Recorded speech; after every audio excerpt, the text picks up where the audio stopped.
안녕, 잘 지내셨습니까? 여러분들 기도해 주셔서 저희도 휴가를 잘 다녀왔습니다. 이제 8월 말이 되었습니다. 이제 휴가를 또 마무리하고 또 9월 또 가을을 준비해야 되는 시점이 된 것 같습니다. 느슨해지지 않도록 여러분들 영적으로 잘 결속될 수 있도록 여러분들 잘 준비해 주시면 좋겠습니다. 우리 앞뒤적으로 인사하도록 하겠습니다. 참 잘하셨습니다. 은혜 받읍시다. 참 잘하셨습니다. 참 잘하셨습니다. 요한이가 지금 휴가 나온 겁니까? 요한이 맞죠? 예. 저는 요한이하고 요셉하고 너무 헷갈렸어요. 예. 오늘은 또 요한이가 나와서 저번에도 나왔는데 역시 능력 있는 사람은 자주 나올 수 있는 것 같습니다.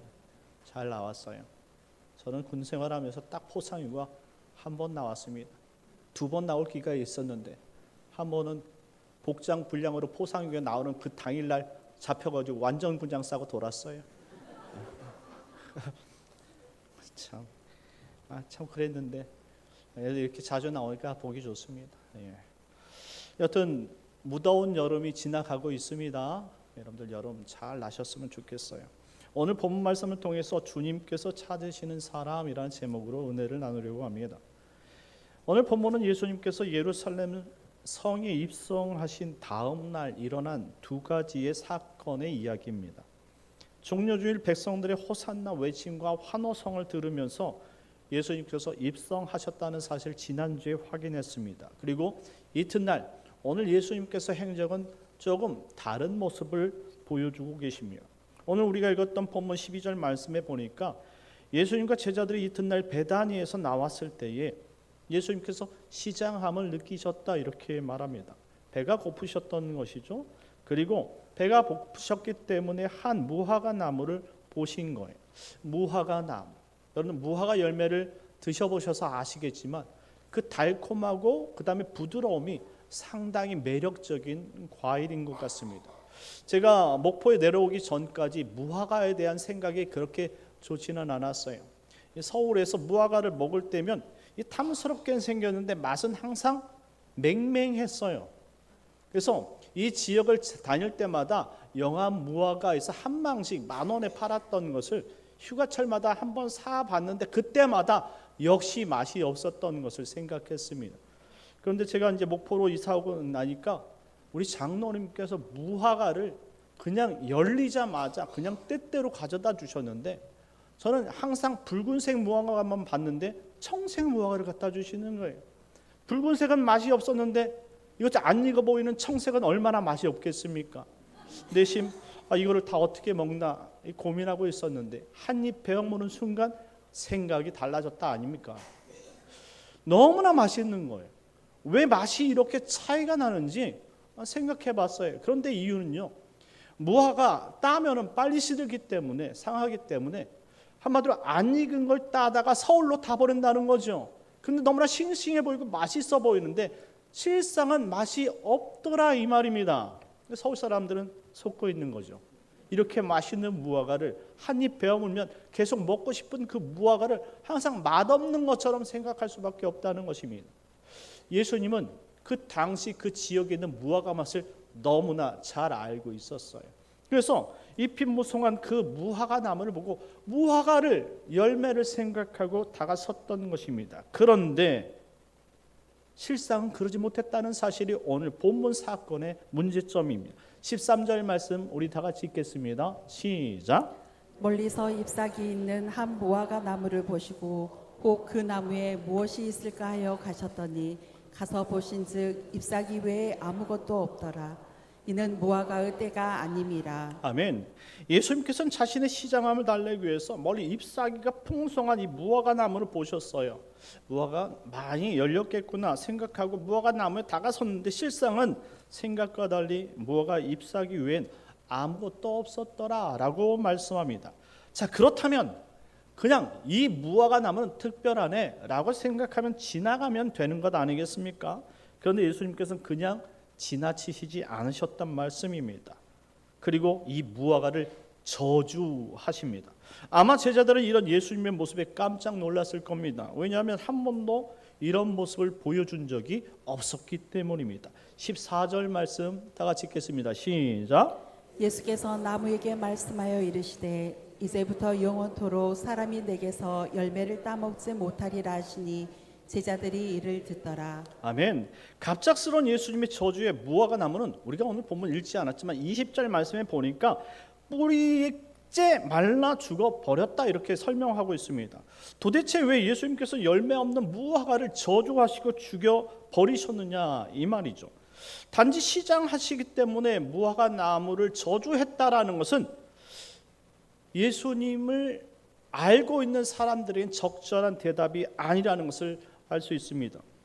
왜냐하면 예수님은 분명히 그 행하신 행동에 목적이 있기 때문입니다. 이제 문단이 바뀌고 15절 말씀 이하에는 예수님께서는 성전에 들어가셔서 성전 안에서 행하지 말아야 할 매매상들을 내쫓으시기 시작합니다.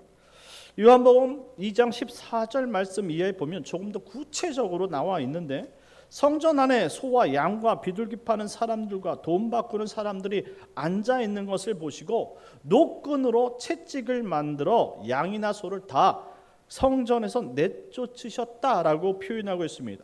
이는 로마 군인이 사용했던 이 색고창이가 달린 그런 채찍이 아니라 짐승들을 모는 채찍을 의미하는 거예요. 한마디로 예수님은 채찍을 가지고 성전 안에 있는 양과 짐승들을 내보냈다라는 표현입니다.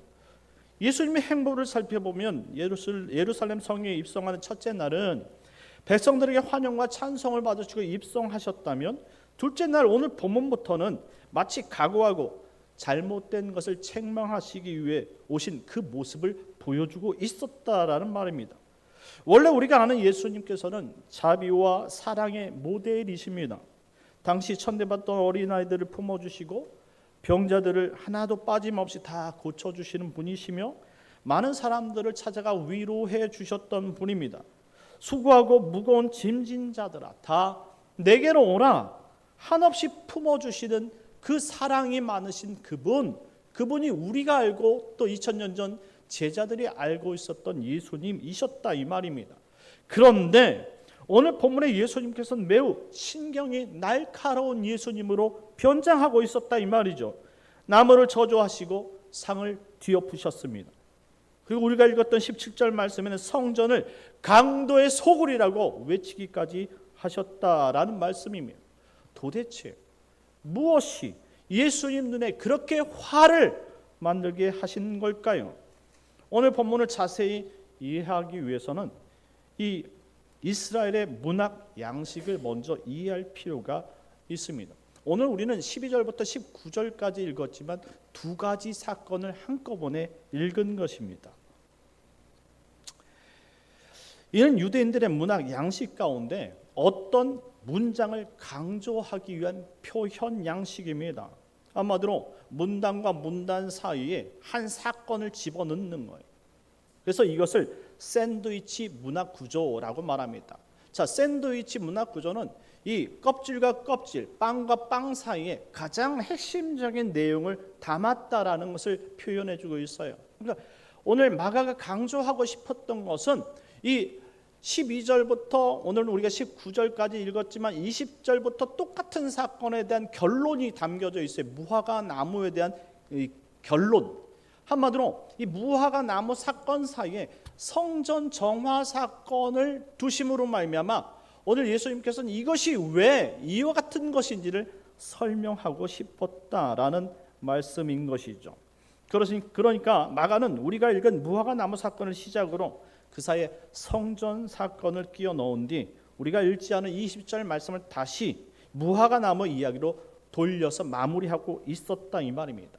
이렇게 한 이유는 바로 성전 정화 사건을 강조하고자 한 의도 때문이라는 것입니다. 따라서 무화과 나무를 통해서 성전의 미래를 보게 하는 것이고 성전을 깨끗하게 정화시키면서 열매 없는 무화과 나무의 결과를 보게 한 사건이 오늘 문장이었다 이 말입니다.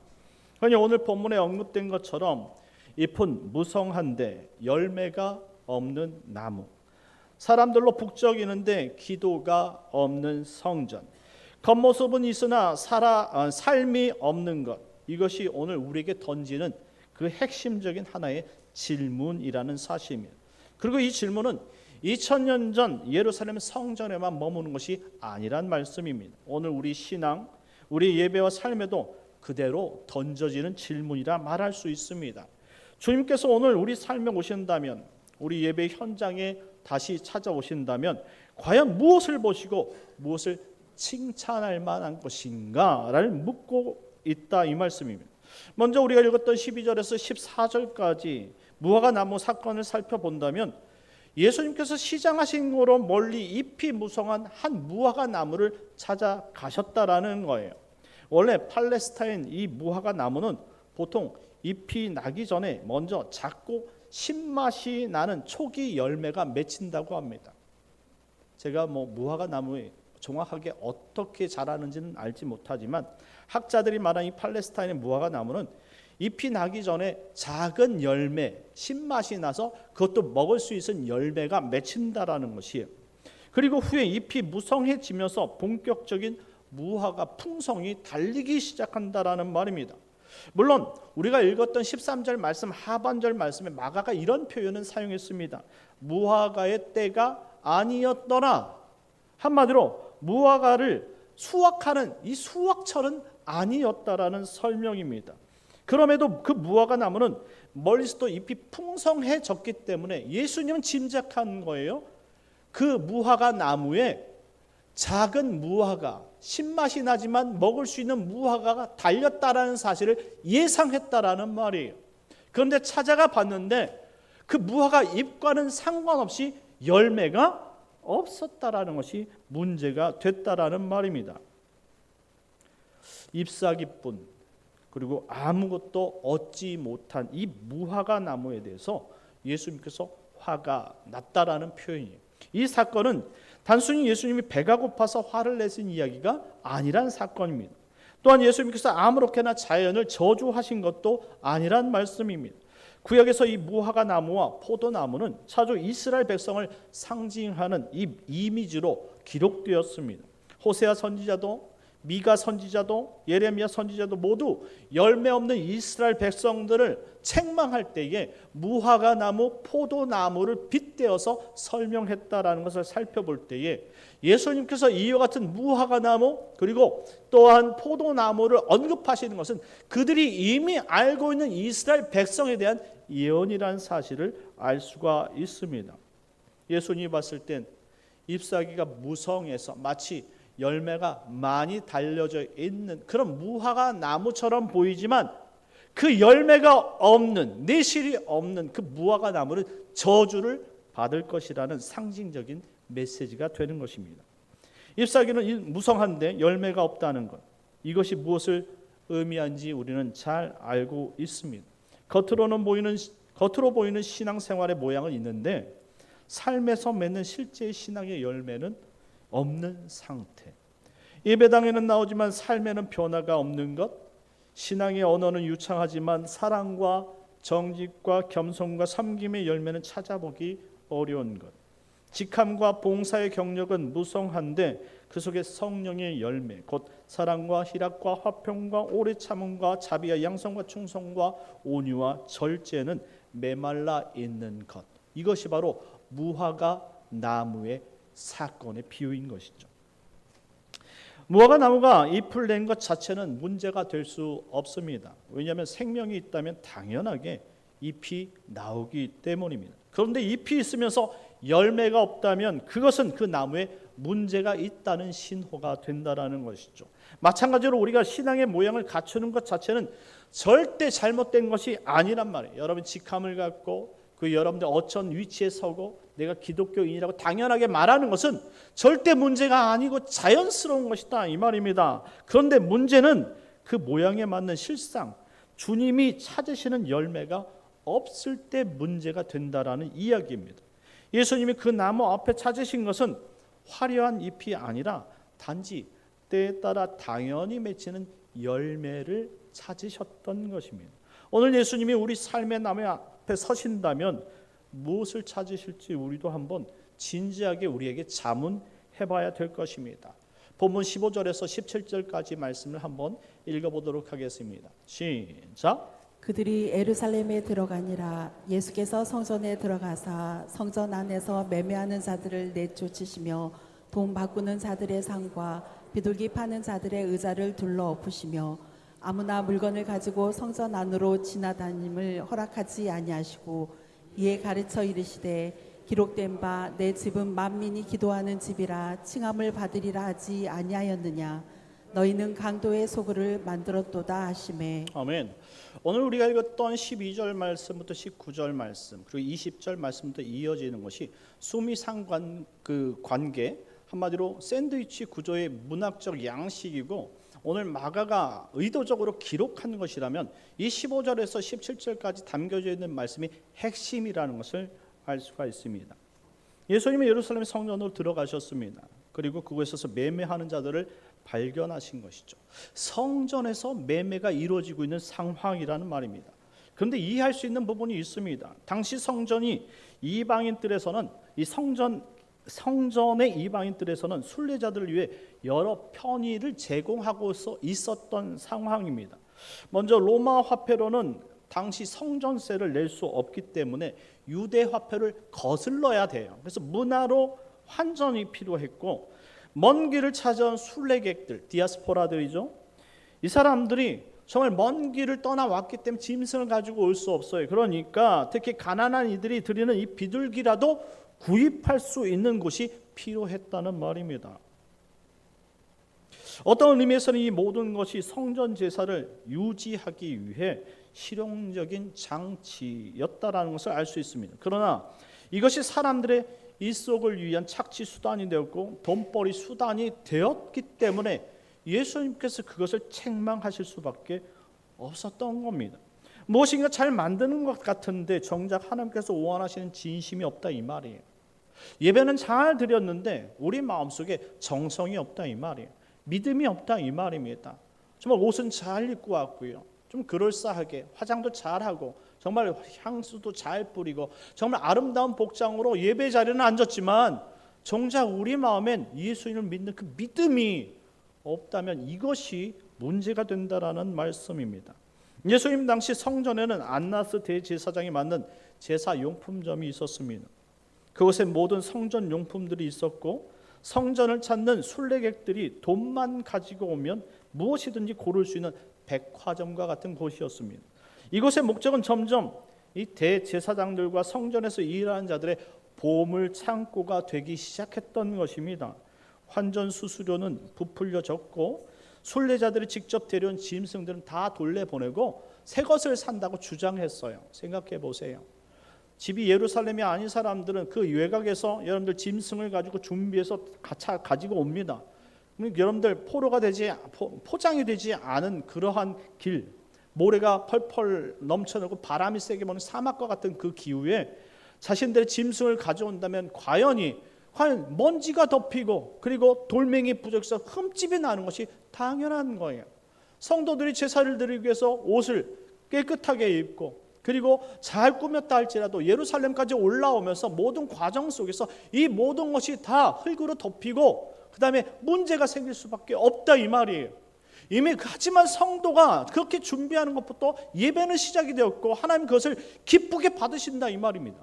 그런데 문제는 그 성전에 정말로 이 성전 문지기가 제사하는 사람들이 그것을 돌려보내는 거예요. 왜 흠이 있다는 거예요.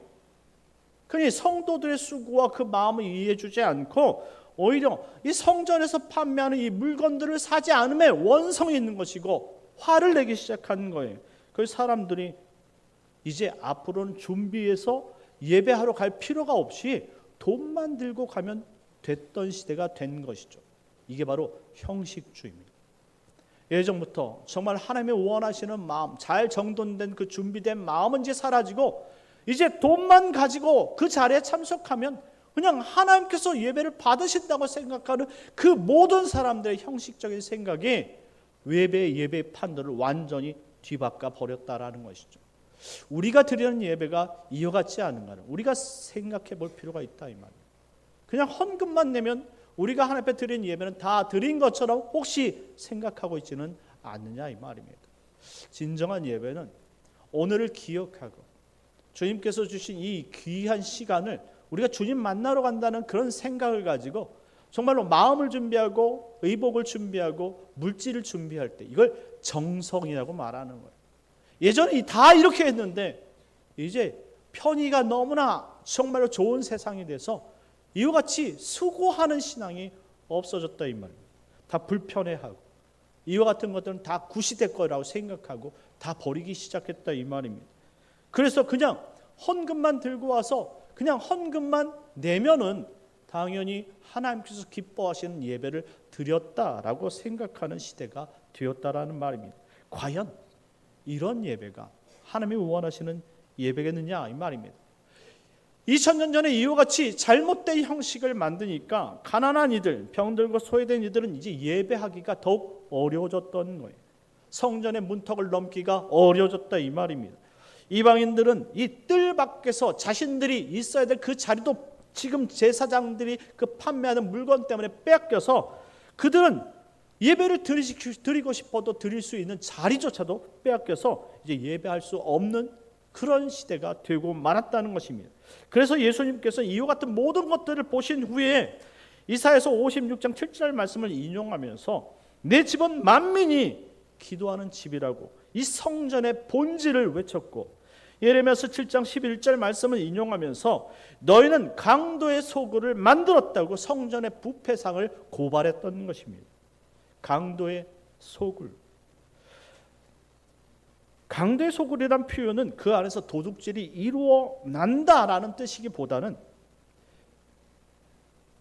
성전 바깥에서 이 강도질하는 것을 자신들의 성전 안으로 들어와서 그것을 당연시한다라는 그런 표현의 문장들이라고 생각할 수 있습니다. 왜냐하면 강도들은 도둑질을 성전 안에서 하지 않기 때문입니다. 강도들은 밖에서 도둑질을 하고 안전한 은신처를 찾아서 그것을 소굴로 만드는 것이죠.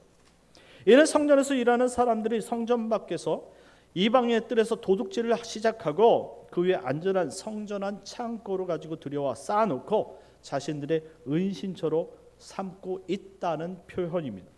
지금 예수님께서 지적하시는 중요한 메시지는 이 착취와 불의를 저지른 사람들이 오히려 성전에 들어와 자신들의 죄를 면죄받는 도피처로 삼는 소굴로 사용하고 있다는 이 잘못된 신앙을 짚고 있는 이야기다 이 말입니다.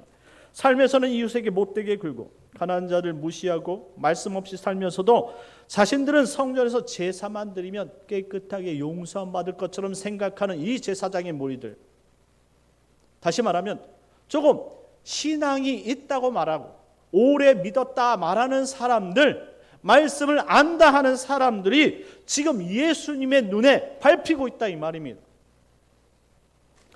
예수님께서 두 가지 사건을 통해서 하나님의 백성이라 말하지만 하나님이 원하시는 본질, 곧 진정한 예배와 기도, 정의와 자비의 열매가 없는 이 불신앙의 사람들이 곧 잎이 무성한 무화과 나무가 될 것이다 라는 표현을 오늘 본문을 통해서 해주고 있는 것입니다.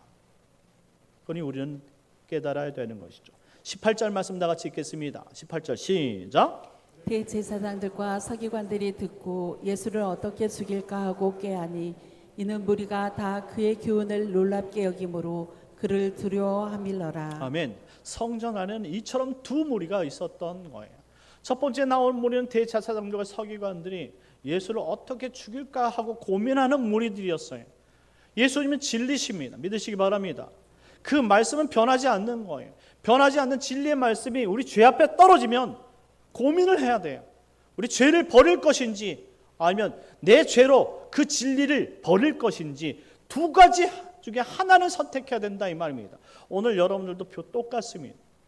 오늘 말씀이 선포되어지고 예수를 믿는 모든 사람들 그 말씀 때문에 내 죄를 버릴 것인지 아니면 그냥 하나님의 말씀을 내 죄로 인해서 그냥 버려버릴 것인지 두 가지 중에 하나를 선택해야 된다 이 말입니다.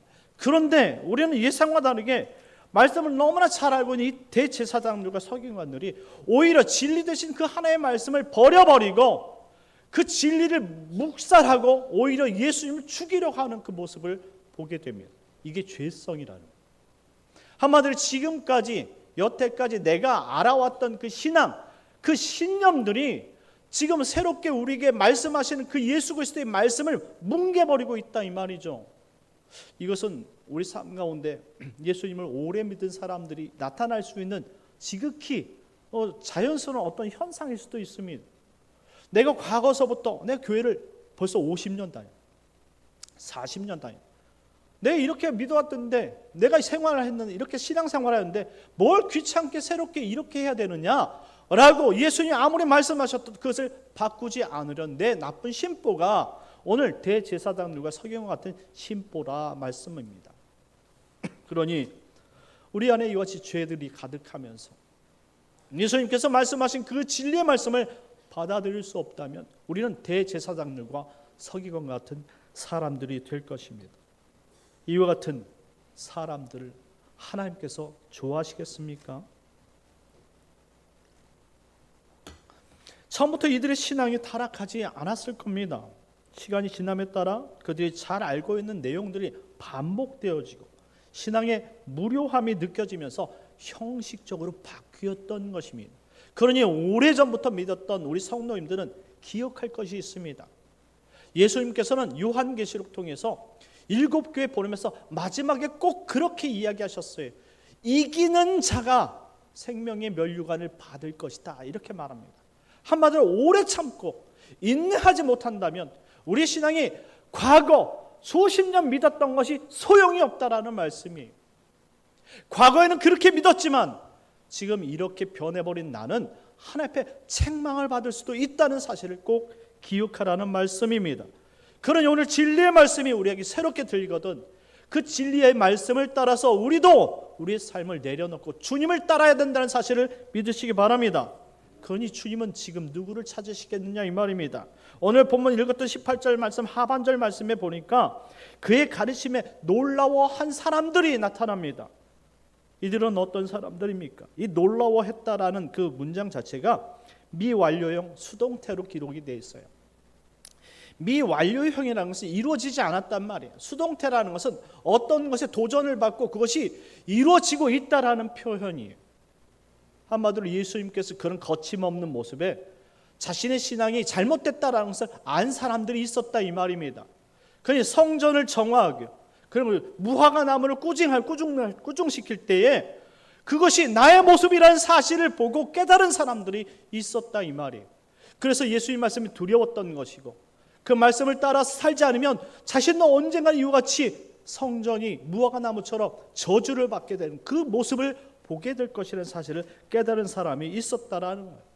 그러니 하나님의 말씀을 고지고대로 듣고 나에게 주신 생명의 말씀을 알고 그 말씀대로 살기로 변화하고 그리고 그 말씀을 따라가기로 작정한 사람들이 그 안에 있었다 이 말입니다. 그렇다면 예수님께서 정말 이 성전에 누구를 위해서 찾아오신 것이냐 이 말입니다. 그 성전은 먼 미래에 예수를 믿고 구원받은 하나님의 백성들의 표징이 성전 아닙니까? 그걸 교회라고 말하지 않습니까? 그렇다면 그 교회는 오늘도 예수님께서 주신 그 말씀과 그 삶을 보고 우리의 삶의 과거에 잘못된 것을 버리고 주님을 따를 때에 교회가 교회된다는 사실을 믿으시기 바랍니다. 이와 같은 사람을 찾아서 오늘 예수님께서 제자들이 뜻밖의 전혀 보시지도 않았지만 이런 모습을 처음으로 보여주셨던 거예요. 왜? 마지막 때는 우리가 생각한 것처럼 그리 멀지 않기 때문이라는 것이죠. 말씀을 맺겠습니다. 사랑하는 성도 여러분, 신앙은 인내하는 자의 것입니다. 그러니 처음 여러분들이 가졌던 신앙을 단단히 붙드십시오. 삶이 여러분을 이렇게 만들었다는 건 핑계는 하나님 앞에 통하지 않아요. 오늘 무화과 나무가 왜 저주를 받았습니까? 그는 너무 일찍 그 이파리를 폈기 때문에 그래요. 그리고 그 이파리에 맞게 열매가 있어야 됨에도 불구하고 그 열매는 이제 맺히지 않았다 이 말입니다. 그 무화과 나무는 택함 받았다고 이야기하는 하나님의 백성들인데 예수님 주저하지 않고 그들을 책망하고 저주를 쏟아부었다면 2000년 전 그렇게 저주받은 무화과 이스라엘 백성들이 있었다면 21세기를 사는 우리에게도 그와 같은 저주가 없다라는 보장이 있겠느냐 이 말입니다. 그러니 우리에게 처음 주셨던 그 은혜를 단단히 붙잡으십시오. 그렇지 않으면 도적과 같이 찾아오신 그 예수님을 만날 때 우리는 그 책망을 피할 수 없습니다. 과거 이스라엘이 자신의 신앙을 지킬 수 없어서 무화과 나무처럼 저주받았던 것처럼 우리 역시 그러한 일이 일어나지 말라는 법이 없습니다.